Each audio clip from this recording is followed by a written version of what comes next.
Bonjour et bienvenue donc pour ce nouveau rendez-vous de notre télé du festival, un rendez-vous que vous pouvez retrouver d'ailleurs sur sudouest.fr et sur francebleu.fr avec nos trois chroniqueurs, David Alec de France Bleu, Olivier Darieux Merle, je vais y arriver, de Sud-Ouest et de Pierre Lafitte du collectif Moi Moi. Et puis nos trois invités, puisqu'il y a une projection prévue tout à l'heure à 20h pour un film, un très très beau film avec beaucoup de fraîcheur, Petite leçon d'amour, avec Ève Deboise, qui est sa réalisatrice, avec Laetitia Doche, qui joue Julie dans le film, et Pierre Deladonchamp, qui est Mathieu. Alors, le pitch, c'est très simple. Une lettre d'amour d'une adolescente à son prof provoque une envie d'en savoir un peu plus. La rencontre de deux êtres en mal d'amour dans un road movie parisien et surtout romantique. Olivier, qu'est-ce que tu en penses ? Du pitch, très bien. Je suis bluffé. Non, on sent dès le départ que l'on peut partir sur plusieurs intrigues. Il y a cette adolescente qui menace de se suicider dans une lettre à son professeur, le chien qui disparaît, la Julie qui prend non pas un mais deux tests de grossesse. Ça part comme ça dans plusieurs directions. Alors, vous qui êtes scénariste on va dire de métier, devenue réalisatrice, est-ce que vous pouvez nous dire un petit peu cette géométrie des intrigues, comment vous l'avez construite? Est-ce qu'elle était voulue comme cela? Oui, c'était voulu. Et en fait, ce qui était principal pour moi, le plus important, c'était la rencontre entre ces deux personnages, comme ça, un peu au bout du rouleau. Et en fait, comment ils partent dans une sorte d'enquête un peu folle, parfois un peu même loufoque, et comment ils vont rencontrer en fait en chemin, en cherchant cette jeune fille que vous avez évoquée, qui sur toute une nuit, vraiment, c'est un film qui se déroule en temps limité et un peu dans la rapidité, et donc c'est une enquête, une espèce de... Moi, je m'imaginais, ma référence, c'est l'idée d'une petite fugue en musique, voilà. Et donc ces deux-là qui sont très perdus au début du film, ou en tout cas qui portent pas mal de poids, des choses de la vie, c'est des choses simples souvent, qu'on vit un peu tous, mais qui les affectent particulièrement. Et ces deux-là, en fait, vont, à travers ces rencontres, c'est un petit peu comme un jeu de loi, en fait, ils vont, comme ça, petit à petit, par petites touches, reprendre confiance en eux et se rapprocher. Mais voilà, j'en dis pas plus là-dessus. Le pitch est très bon. Pour en venir aux personnages en eux-mêmes, il y a donc le personnage de Mathieu que vous incarnez, Pierre Deladonchamp, qui est ce prof, qui vit dans sa voiture, qui est en instance de divorce. On a l'impression que tout va s'écrouler autour de lui, qui peut lui aussi, comme le film, comme le scénario, partir dans tous les sens à tout moment. Je me demandais comment on se met dans la peau d'un tel personnage qui peut partir dans tous les sens, justement. Alors, déjà, on se souvient de ce qu'on a vécu soi-même, parce que moi, il y a des choses que j'ai vécues aussi dans ma vie, où j'étais pas loin d'être au bout du rouleau, ou déjà au bout du rouleau, et à chercher des manières de m'enfuir de mon quotidien. Aujourd'hui, le cinéma fait partie des choses qui me permettent de survivre, voire de vivre très bien.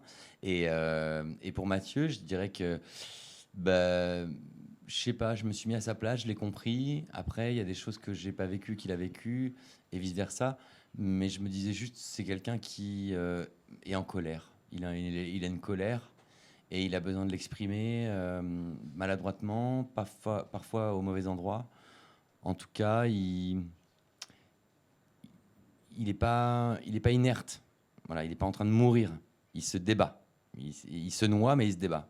Donc il essaye de ne pas se noyer. Oui, c'est un personnage, vous le dites, qui a une grande colère, mais qui a une immense bonté en lui. On la sent aussi à travers tout le fait. Alors c'est par petites touches, certes, parce que là aussi, on se dit que ça peut péter à tout moment. Mais il y a cette gentillesse là, il y a cette bonté même presque en lui. Oui, parce que je pense qu'il y a des moments où justement il brise l'armure, où il se dit peut-être que ça vaut le coup d'essayer de faire ça, parce que le moment d'après sera peut-être plus agréable que si je le fais pas. Et en fait, la vie n'est faite que de moments. Donc du coup, je me dis, moi, Pierre, que c'est une belle leçon, pas que d'amour, mais c'est une leçon sur la façon de vivre sa vie. Parfois, c'est une accumulation de petites bonnes choses qui font que tout est bien, et pas juste de vouloir un espèce d'idéal que personne n'atteint jamais vraiment. Et puis, non, je voulais dire que Julie le révèle. Hein. Voilà, ce qui est ce que vous appelez sa bonté, en tout cas, ces moments où il va devenir de plus en plus généreux, c'est quand même parce que elle, c'est une sorte de fée sans baguette magique, hein, une sorte de fée contemporaine, et petit à petit, elle l'emmène. Voilà, vers le meilleur de lui-même, on peut dire, d'une certaine manière, un petit peu, en tout cas, voilà, petit à petit. Oui, puisque Julie est aux antipodes de son ex-femme. C'est une femme pleine de fantaisie, c'est une femme qui est paumée, et du coup, c'est touchant d'être paumée comme lui.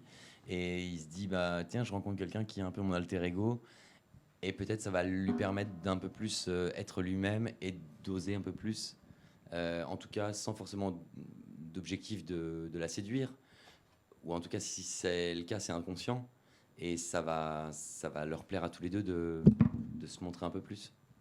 Oui, parce que votre personnage, lui, est beaucoup plus évaporé. Enfin, on dirait que la vie n'a pas trop de prise sur elle. Enfin, elle avance et en même temps, elle est grave aussi. Enfin, on est entre deux. Et surtout au début, même, on ne sait pas si on n'est pas avec une psychopathe parce qu'elle rentre dans la bagnole, elle le suit, elle sort pas de la bagnole. Enfin, pourquoi elle sort pas de la bagnole, mais on y croit. Et c'est petit à petit où on voit ce côté évaporé. Enfin, elle glisse, on dirait, sur la vie et en même temps, elle lui ramène à Mathieu des bribes de sa vie, de qu'est-ce qu'elle a été, la tentative de suicide, tout ça. Et la gravité, elle vient un peu par petites choses, alors que la gravité sur votre personnage, il est direct, quoi. Enfin, on le sent dans sa tête. Ouais, on le sent, on dirait que c'est dur. Et l'autre, c'est l'inverse, le yin, le yang. Enfin, il y a un truc, voilà. Et vous, désolé, c'est pas une question. Mais non, mais voilà, comment vous l'avez travaillé au verso de son personnage, quoi. Le vôtre, vous l'avez amené comme ça, où il était très écrit aussi. Enfin, comment vous l'avez cherché, ce personnage? En fait, oui, c'est des personnages qui ils ont de la chance de se trouver. Tout seul, ils s'en seraient peut-être pas trop sortis. Comme on a parfois dans la vie, on rencontre quelqu'un. Parfois, au moment où il faudrait surtout pas qu'on rencontre quelqu'un, parce que c'est drôle, les gens ils disent tout le temps, il faudrait rencontrer quelqu'un. Pour tomber amoureux, par exemple, il faudrait être très très bien dans sa vie, être porté par l'enthousiasme, être porté par, je sais pas, le bonheur de vivre, et que c'est à ce moment-là qu'on doit tomber amoureux. Bah eux, c'est vraiment tout le contraire. Ils rencontrent quelqu'un au moment où ils sont le pire de leur vie. Et donc c'est une autre définition de l'amour que celle qu'on peut nous inculquer. Donc c'est très bien. Ouais, c'est l'accident qui amène justement d'un coup que la vie soit plus rose. Enfin, c'est limite. En fait, ça veut dire qu'on peut être aussi désirable quand on est au pire. Ouais. Puis au moins la personne, elle voit le pire, quoi. Et si elle tombe amoureuse de ça, et s'il y a une rencontre qui se fait dans un moment comme ça, ça veut dire que dans les moments où ça ira bien, ça ira bien. Donc c'est une chance pour eux, oui, de tomber amoureux. Votre personnage est ultra sensible, on le voit arriver sur un morceau de jazz comme ça, et il est pris dans cette agression du quotidien qui est normé, froid, dur. Et comme s'il lui arrive un événement particulier, un événement qui la bouscule, elle renverse le bain de vinaigre, et la complexité de ce personnage fait du bien face à ces normes très dures cette grisaille parisienne presque, hein, on pourrait dire, du serveur, de tous ces gens qui l'entourent. Est-ce que ce personnage ultra sensible face aux normes froides, est-ce que vous l'avez ressenti comme ça? Est-ce que vous voyez ce que j'ai vu? Oui. Vous n'êtes pas fou.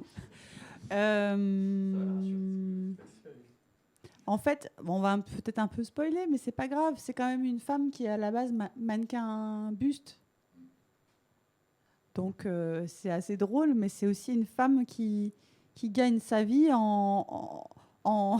et sa vie lui fait croire que son atout pour vivre, c'est ses seins quand même. Et c'est quelqu'un donc qui doit retrouver son identité et qui refuse ça, qui va s'occuper des chiens, enfin qui est passé de mannequin sein à dog-siteuse, c'est pas rien. Donc, je ne suis pas ultra sensible. C'est drôle parce que quand on me parle des personnages, souvent on me parle de leurs états. Ils sont très sensibles, très fantaisistes, très, je sais pas, parfois on me dit même hystérique, on ne le dit plus maintenant. Mais on me l'a dit souvent. Et en fait, moi je dirais plutôt ballotté par la vie. Parce que si on parle que des sentiments des gens, on en exclut les causes. Mais bon, il y a quand même des causes. C'est quelqu'un qui ne sait pas où elle va dormir, qui ne sait pas comment gagner sa vie.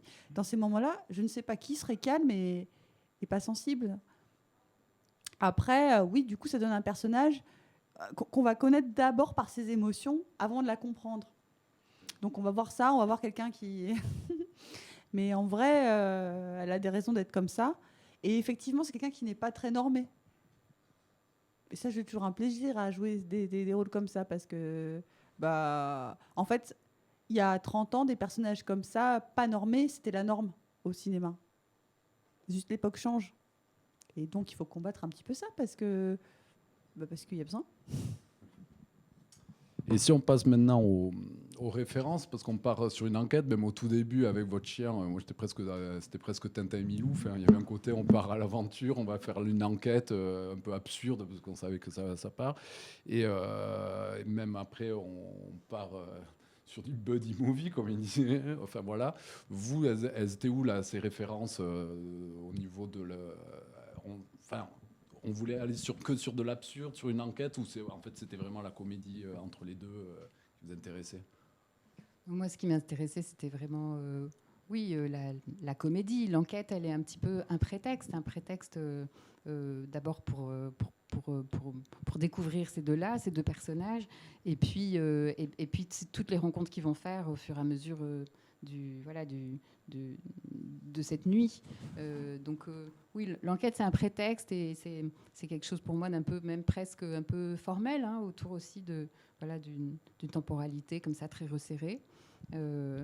Et sinon, les références, moi, je suis charmée, éblouie, et enfin, à chaque fois, ça me fait respirer de voir des comédies qui sont peut-être anciennes, mais comme New York, Miami, de Frank Capra, ou Vacances romaines, ou ça, c'est des films que je peux voir et revoir et qui m'inspirent énormément. C'est vrai qu'il y a beaucoup de New York, Miami dans ton film. Oui, voilà, dans cette espèce de fugue, d'errance, et des deux qui se rencontrent. C'est un film qui m'a marqué, effectivement. Et puis, dans un autre registre aussi, Recherche Suzanne désespérément, par exemple, ça a eu aussi une influence, je pense, sur moi dans l'écriture de ce film-là. Voilà. Quand Harry rencontre Sally, non, pas du tout. Je comprends pourquoi vous le dites, mais là, il ne faut pas spoiler. Mais en fait... pas vraiment. On en reparlera après le direct, si vous voulez, voilà. pour pas spoiler. Mais pas vraiment, même si c'est... Il n'y a pas d'orgasme au restaurant. Voilà, ça on peut le dire. Si on peut le dire, c'est bon. Je rebondis un peu, parce qu'il vient de parler de buddy movie, et c'est vrai que c'est quelque chose qui m'a frappé quand j'ai regardé le film. Ces deux personnages qui, au départ, sont complètement opposés, mais vont se rapprocher, vont vivre ensemble des situations rocambolesques, vont limite un road movie, comme le disait Eric tout à l'heure.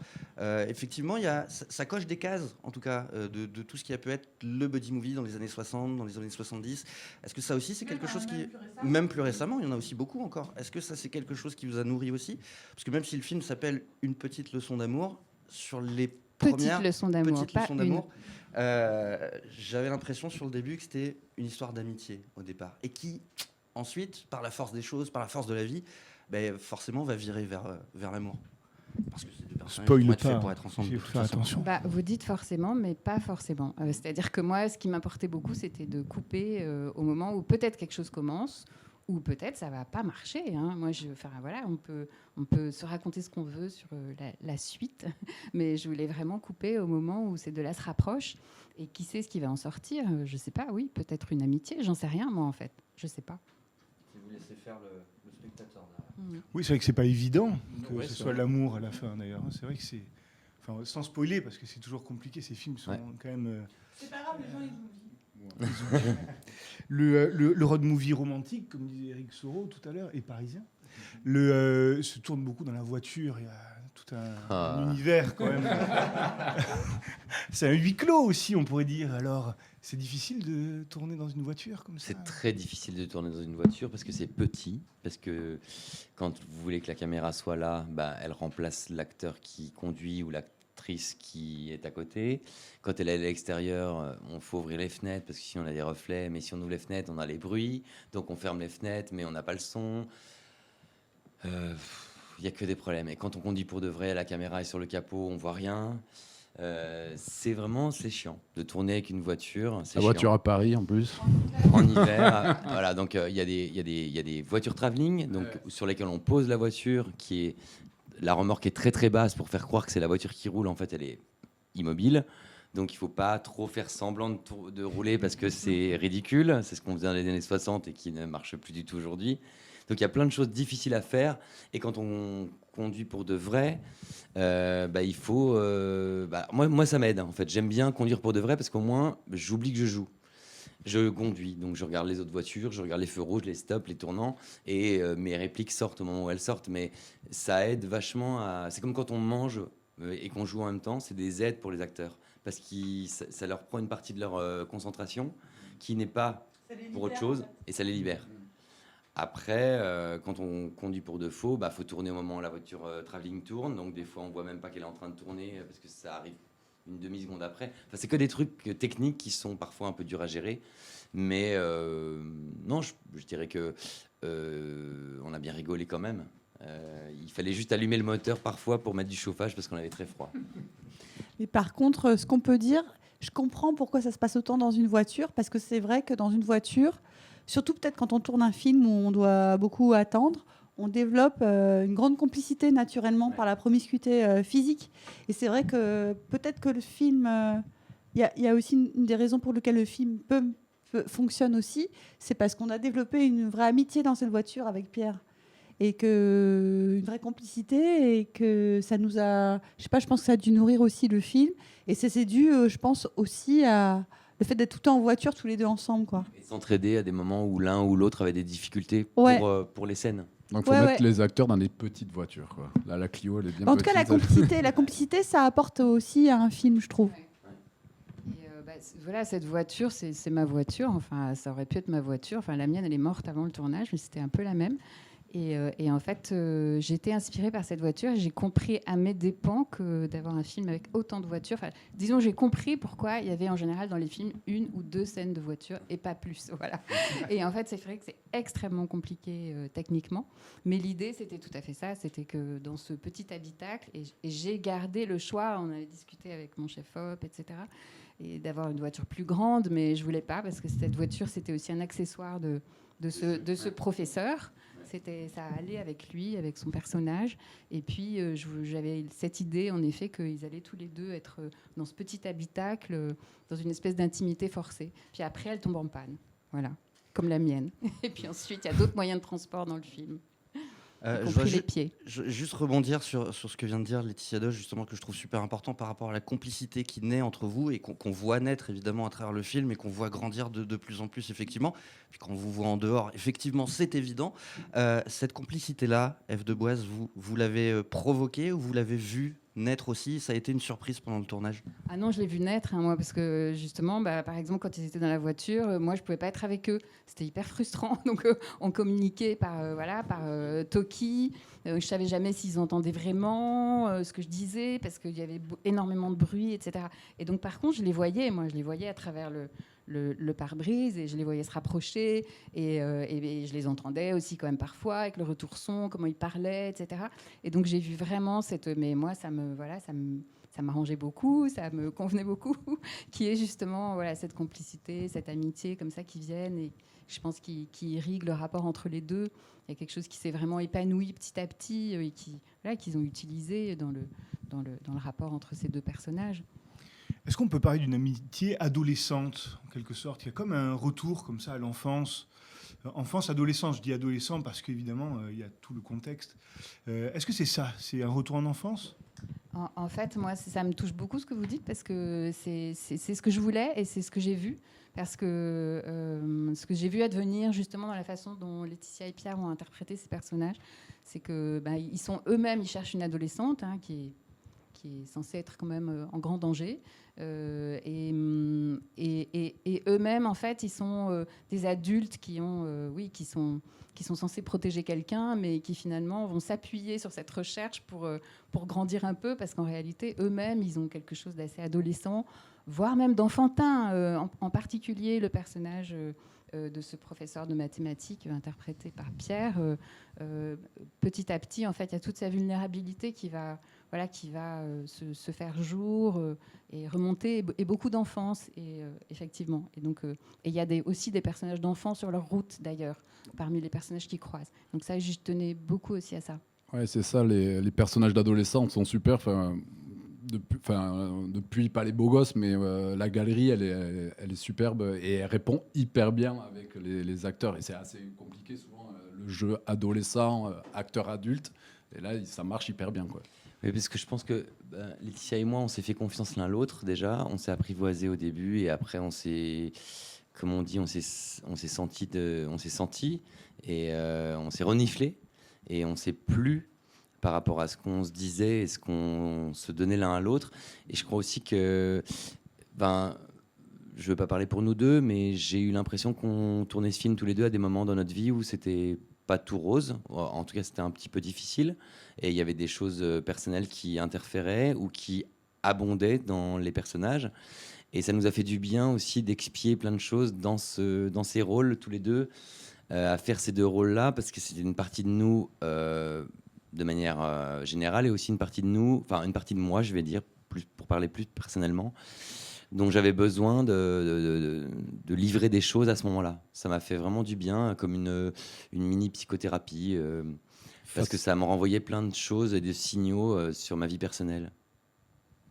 De se remettre en place par une tortue, ça fait du bien, quoi. Exactement, exactement. Les ados, c'est difficile de les faire jouer. Quel rapport vous avez? J'ai vu qu'il y a déjà un adolescent dans votre premier film.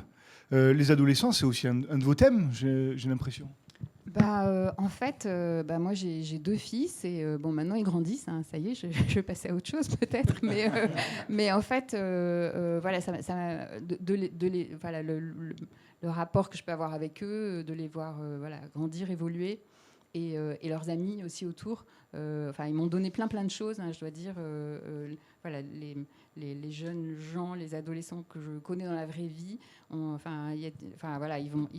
se marrer quand ils vont voir le film, quoi. Voilà, franchement, il y a énormément de choses qui viennent vraiment d'eux, qu'on a transposées, bien sûr, voilà.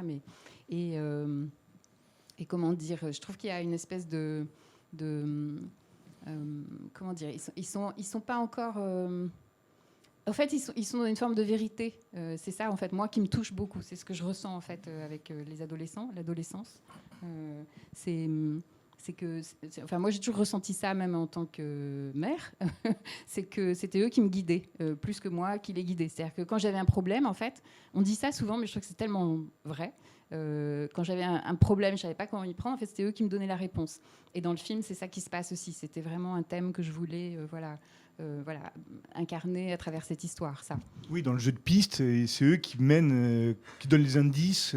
Oui, y compris sur l'amour. Voilà, c'est eux qui vont réactiver, en fait. Hein. Quand on parle de film romantique, en réalité, c'est pas tant nos 2 adultes, le duo là, qui vont. C'est ces adolescents qui, en fait, petit à petit, vont leur transmettre quelque chose de désir de vivre, de spontanéité et de sentiments, quoi, forts. Après, ce que je voulais dire par rapport à la question d'avant, c'est quand même quand on développe une amitié ou une rencontre avec quelqu'un, c'est un moment où on développe de la liberté aussi. Et donc, vous dites amitié adolescente, mais en fait, c'est pas forcément des adolescents. C'est juste que de leur relation naît de la fraîcheur, de la surprise, des machins qui seraient pas nés sinon.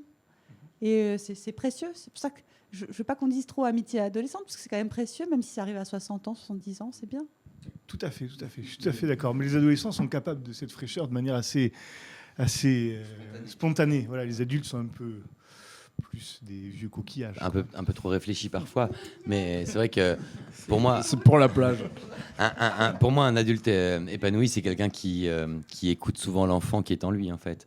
Et d'autant plus quand on est acteur, parce que nous, on joue. Donc, il faut croire à ce qu'on fait et parfois se donner la crédibilité de jouer aux cow-boys aux Indiens ou à la maîtresse et à la poupée en se disant qu'on est vraiment en train de faire ça. Et ça me fait penser à ça, c'est-à-dire croire vraiment à ce qu'on est en train de faire, ça fait forcément appel à l'enfance pour moi, et à l'adolescence encore plus. Oui, si on appelle ça jouer, c'est pas pour rien. Voilà. Ouais. En tout cas, merci pour ce joli échange.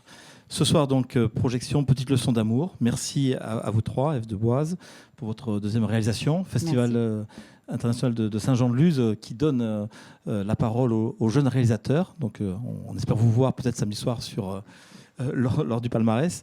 Et merci à vous deux, à Laetitia Doche, donc, pour ce magnifique rôle de Julie.